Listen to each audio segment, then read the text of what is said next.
Explanation of Brownian motion. The random motion of the microscopic smoke particles in the cell in Figure 2.1.6 is due to random molecular collisions of fast-moving air molecules in the cell. A smoke particle is massive compared with an air molecule, but if there are more high-speed molecules striking one side of it than the other at a given instant, the particle will move in the direction in which there is a net force. The imbalance, and hence the direction of the net force, changes rapidly in a random manner. Boiling. For a pure liquid, boiling occurs at a definite temperature called its boiling temperature, and is accompanied by bubbles that form within the liquid, containing the gaseous or vapor form of the particular substance. Energy is needed in both evaporation and boiling and is stored in the vapor, from which it is released when the vapor is cooled or compressed and changes to liquid again. Conditions affecting evaporation. Evaporation happens more rapidly when the temperature is higher, since then more particles in the liquid are moving fast enough to escape from the surface. The surface area of the liquid is large, so giving more particles a chance to escape because more are near the surface.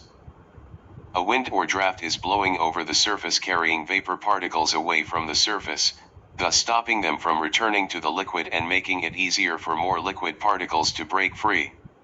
Evaporation into a vacuum occurs much more rapidly than into a region where there are gas particles. Cooling by contact. When evaporation occurs from a liquid and the average kinetic energy of the remaining particles decreases, the liquid cools. Conduction. If an object is in contact with the liquid during evaporation, thermal energy will flow from the object to the liquid. The object will cool until its temperature equals that of the liquid. Conduction and the particle model. Two processes occur in metals. Metals have a large number of free, delocalized, electrons which move about within the metal. When one part of a metal is heated, the electrons there move faster, their kinetic energy increases, and move further. As a result, they are able to interact with particles in cooler parts, so passing on their energy and raising the temperature of these parts. This process occurs quickly. The second process is much slower. The atoms or molecules at the hot part make colder neighboring particles vibrate more vigorously. These atomic or molecular lattice vibrations are less important in metals, but are the only way conduction can occur in nonmetals since these do not have free electrons, hence nonmetals are poor conductors of heat and are good insulators. There are many solids which have fewer free electrons available to transfer thermal energy than metals do and so are less good thermal conductors than metals but better thermal conductors than insulators. For example, the semiconductors used in electronic circuits can have a range of thermal conductivities between those of metals and insulators. Liquids and gases are generally less dense than solids and their particles are further apart. They do not have a regularly ordered particle structure, so it is difficult to set up lattice vibrations, and they do not usually have free electrons. They are therefore less good thermal conductors than solids. Temperature and rate of emission of radiation. Radiation is emitted by all bodies above absolute zero and consists mostly of infrared radiation, but light and ultraviolet are also present if the body is very hot, e.g. the sun. For an object to maintain a constant temperature, energy must transfer away from the object at the same rate that the object receives energy. If the average energy radiated is less than that absorbed, the temperature of the object will rise. If the average energy radiated is more than that absorbed, the temperature of the object will fall. The greenhouse effect.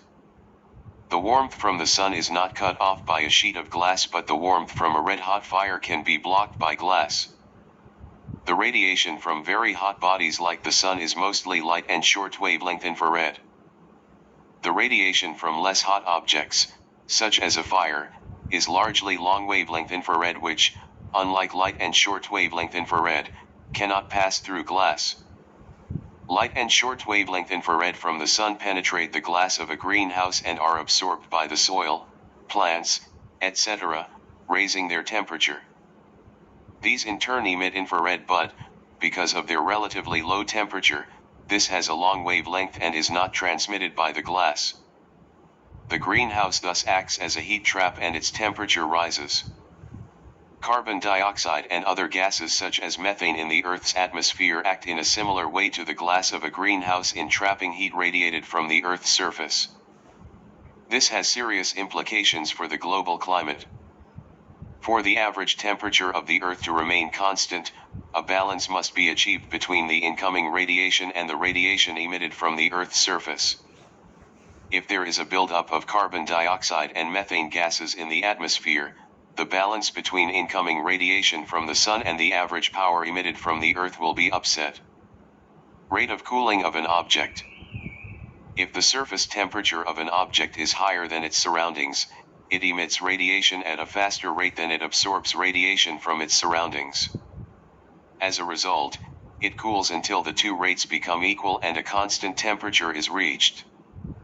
The higher the surface temperature the object above its surroundings, and the larger surface area, the greater the quantity of radiation it emits and the greater its rate of cooling. Applications involving more than one type of thermal energy. Car radiator. Both conduction and radiation occur in a car radiator, which acts to dissipate the heat generated in the engine.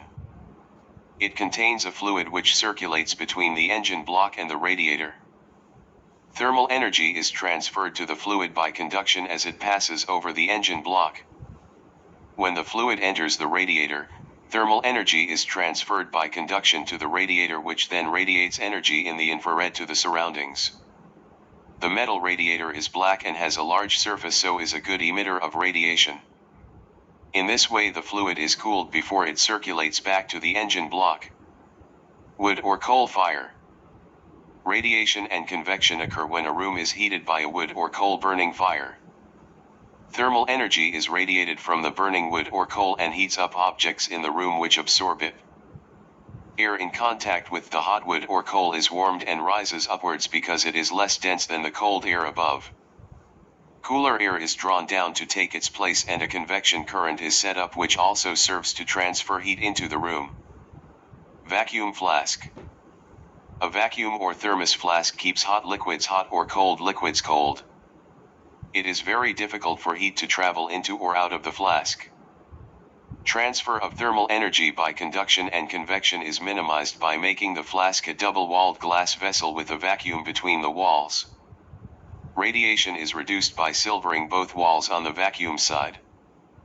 Then if, for example, a hot liquid is stored, the small amount of radiation from the hot inside wall is reflected back across the vacuum by the silvering on the outer wall. The slight heat loss that does occur is by conduction up the thin glass walls and through the stopper. If the flask is to be used to store a cold liquid, thermal energy from outside the flask is reflected from the inner wall.